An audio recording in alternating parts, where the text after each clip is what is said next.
whoever's talking to me. We're live on Periscope. Periscope. Melissa, do you have any TA yet?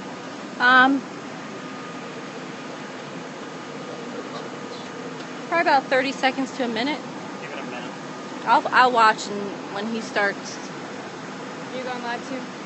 We're waiting on Director Mike Bruno to come brief local media, so stay tuned. We have not started the briefing yet. This is the Jacksonville Sheriff's Office in Jacksonville, Florida. Had a police-involved shooting.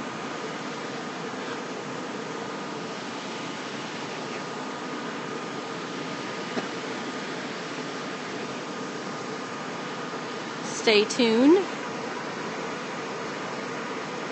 It's going to be Director Mike Bruno who will be speaking. He's the Director of Investigations.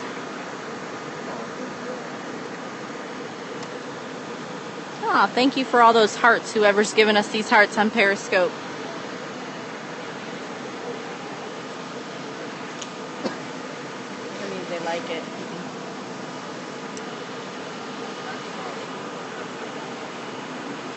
Stay tuned. We have not started the news briefing yet. Director Mike Bruno is going to come address the media, reference the police-involved shooting. We have lots of local media here. You can see the scene where part of the incident took place is right across the street here at Mayfair Village Apartments in Jacksonville, Florida. There's a lot of police activity. The actual shooting took place a couple blocks away, but across the street here is where one of the police officers got seriously injured. So we're standing by waiting for Director Mike Bruno, who's going to address the media. And we are going to broadcast it live for you all on Periscope. Yeah, we're live. And as soon as he gets here, we'll be able to bring that to you.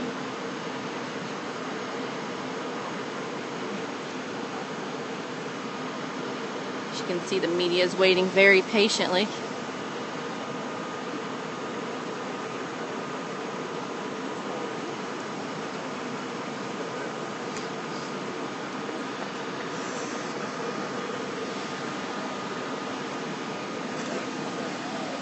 A lot of police cars.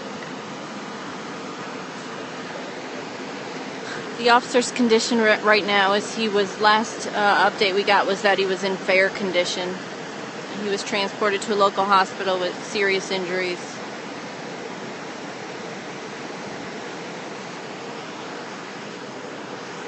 All of Beach Boulevard right now is blocked off. You can see the cars down at that end.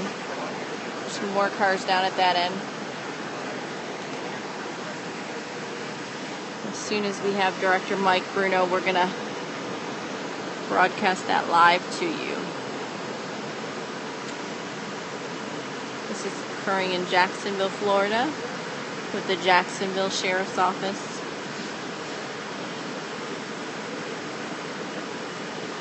If y'all aren't following us, follow us on our JSO Periscope.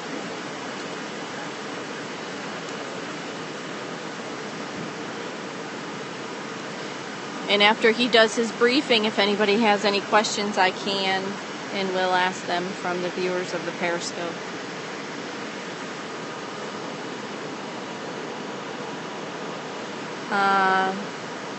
Teal Apocalypse just asked, where is this? This is in Jacksonville, Florida, in the 3500 block of Beach Boulevard. It's the Jacksonville Sheriff's Office.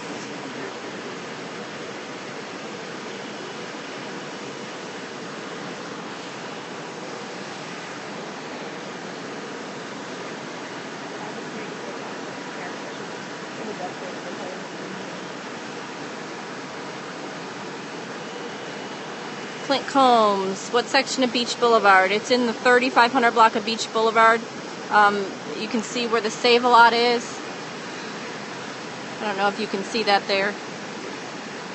And the Family Dollar and the Mayfair Village Apartments is what we're looking at right now. I'm actually standing in the Save-A-Lot parking lot. That's where the media staging area is. And right now, Director Mike Bruno is coming out. Mike. Ready, go. Yeah. He's coming right now to talk to local media, to to give the latest details on the police-involved shooting. You're going to stand right in between them.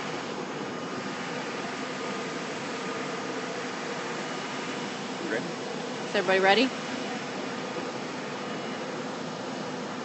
Here at Director Mike Bruno with the Jacksonville Sheriff's Office. Director Bruno, what can you tell us at this point? Today at 11:30, the narcotics officers began conducting a buy-bust operation. Buy-bust operations are typically targeted at street-level narcotics crimes, and we typically deploy our street-level narcotics units in neighborhoods that have other crime issues so that we can develop information and such. The officers conducted those deployments from 11:30 until 2 when they took a break due to a scheduled court appearance. They then started the buy-bust operations back up again around 4 p.m. and continued until 6 p.m. Throughout the day from 11:30 until 6 p.m., several narcotics transactions were conducted with suspects and our narcotics detectives. In each one of those cases, the suspects were apprehended, charged, and taken to jail. At approximately 6 p.m., our narcotics detectives ran across an individual near Acme in Atlanta. Through nonverbal communication, our officers had a conversation with this individual indicating that they wanted to purchase narcotics. The individual demonstrated to them that he could purchase narcotics for them. The detectives pulled over, a short conversation ensued, and this suspect got into the vehicle with our narcotics detectives and directed them to the apartment complex at 3539 Beach Boulevard, which is Mayfair Village.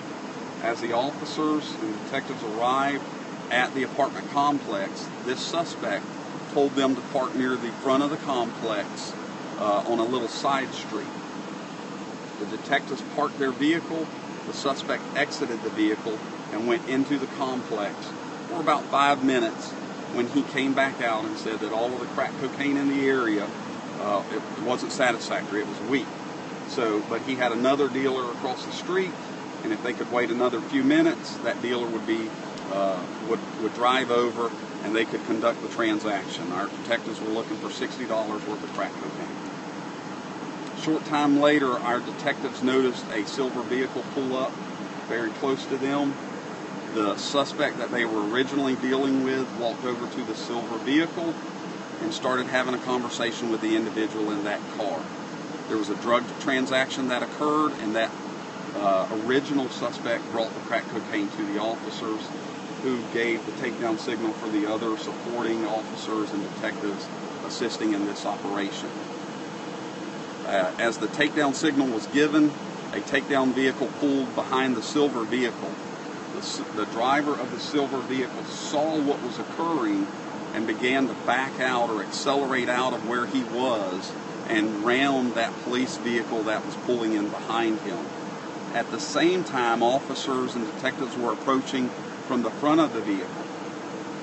There was an officer on the sidewalk approaching, and he was signaling to the driver of the silver vehicle to basically surrender, to stop the vehicle, but the driver accelerated onto the sidewalk where the officer was. The officer was kind of pinned in between the cars, a tree, and some other items, and based on the acceleration rate of the vehicle, was unable to get out of the way. The vehicle struck the officer, and as it struck the officer, it threw him up into the air. The officer lost control of his firearm, and he went several feet into the air, according to the witnesses. The witnesses are telling us that the vehicle was accelerating so rapidly that the entire car went past the officer while he was still in the air, and then the officer came to rest on the pavement and struck his head on the pavement as he came down. Other officers were converging on the scene. It should be noted that as the suspect vehicle, the silver vehicle, was accelerating through the sidewalk and through the courtyard area of the apartment complex, he struck several vehicles, causing a significant amount of damage to those vehicles, even pushing some of those vehicles almost to a 45-degree angle compared to what they were sitting at. The suspect's vehicle struck several cars and then rammed into a apartment building in the complex. At that point, another takedown vehicle pinned the suspect car against that building, and the driver bailed out from the driver's side and began running on foot to avoid the officers' apprehension efforts. The suspect ran across Beach Boulevard and down LeMay Avenue. As he's running down LeMay Avenue, we have 2 Sheriff's Office vehicles in pursuit of that individual, as well as several detectives on foot. The 2 vehicles that were in pursuit were an unmarked vehicle and a marked Sheriff's Office unit with lights and siren. Suspect ran near the intersection of LeMay and Drexel, where he began running through the backyards. The officers of those police vehicles bailed out and ran through the yards. The suspect was jumping a fence. When he got to the other side of the fence, he tripped or fell or something, and he was kind of face down, and he pushed his upper body up and kind of twisted or turned towards the officer. The officer, being in fear, fired his weapon 8 times, and the suspect was deceased in the backyard. Are you still searching for another suspect? When the body twisted, what do you mean by that? What caused him to be in fear? He saw the suspect shove his hands towards his waistband. As he came up, and he pushed his upper body up off the ground with his hands, and that's when he had his hands free, and then he shoved them towards his waistband. So the officer fired at that time 8 times. It's noteworthy, while in the complex, the suspect's total disregard for the safety of the residents. I mean, this was early evening when this first occurred. There were several residents out. You had police officers and all kinds of individuals. You have a speeding car going across the sidewalk through the courtyard, and like I said, rounding the building. So there's a total disregard for the public safety and the safety of the officers. Did the man have a gun? At this point in time, we're still researching that. As you can tell, it's quite a complex scene. But did he have one on his person under his waistband? We have not even gotten to that point yet. So we the have body's been still working, yes sir, we have been working primarily the scene and the injury related to the Mayfair Village side. We are still processing the other side, Beach Boulevard, where LeMay and Drexel, in that area. We haven't even worked up to that point yet. Do you have another suspect outstanding that you're still searching for? There is an individual that we are looking for. We have the driver of the silver vehicle, but the original individual that we contacted over there near Atlantic and Acme is still outstanding. How many arrests did you make total today with these? I don't have those final numbers. We've been obviously trying to work through a lot of the stuff here. We're going to do a follow-up tomorrow at 1 p.m. and I can get that information for you. Did the officer who was hit by the car retain his weapon? Was that lost? No, sir. The impact, when he was struck by the vehicle, he lost control of his weapon. It became dislodged from him. And what, did it fire or was it lost? No, sir. There was no accidental discharge or anything like that. It just came to rest. And how is that officer, and you're releasing any names of officers involved in this, the shooters or the officer who was injured? All of the officers that are involved in this incident are undercover narcotics detectives, so we're not releasing any of that information at this time. The suspect or the driver of the vehicle, we haven't made a positive ID on him yet, so we're not releasing that name today. I hope to have that tomorrow. What about the man you're looking for? We don't have his information either. We've had a lot of complaints from residents who say this all unfolded in public, in front of children, very public view. Was there a concern about that, about how this all went down, sir? There's always a pre-operations brief and a concern for the safety. We recognize that many of these transactions are going to occur in public, and that's why we take measures to address them and to quickly get control of the situation.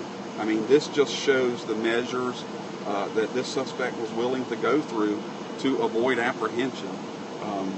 He was going to escape at all means. Has Sheriff Williams or State Attorney Angela Corey been here for this investigation? I have spoken with Sheriff Williams. I have spoken with Angela Corey in regards to just here, but nothing in detail other than. But they're not on site. The sheriff is here. not here. No, neither one of them were on site. Angela was here. I saw Angela. Yes. From the broader enforcement that's going on, there was a raid earlier today at Atlantic and Campus at a Sun Express gas station. Is that part of this operation, or is not this that I'm aware of? I don't know anything about that, so I I can't confirm, but not that I'm aware of. And what's the status of the officer who fired? Is he on administrative leave? The officer that fired will be on administrative leave as our policy. And you asked earlier about the injuries to the officer. He has a significant head injury. He's still being treated at the hospital, and he's definitely going to feel this injury tomorrow. So, He will survive. Yes, sir. To our knowledge, he's going to survive. He's just, he put himself, out there for the community tonight, and we're very fortunate he didn't pay the ultimate price. We saw some other people out here arrested, one for civil disturbance. Have there been many arrests within the community since this all unfolded? I'm unaware of the civil arrest. I primarily worked with preservation and investigation of the scene here. So, is there a description of the second suspect? Not that we're releasing at this time, no, sir. Any other questions? Okay. Thank you, you. Director.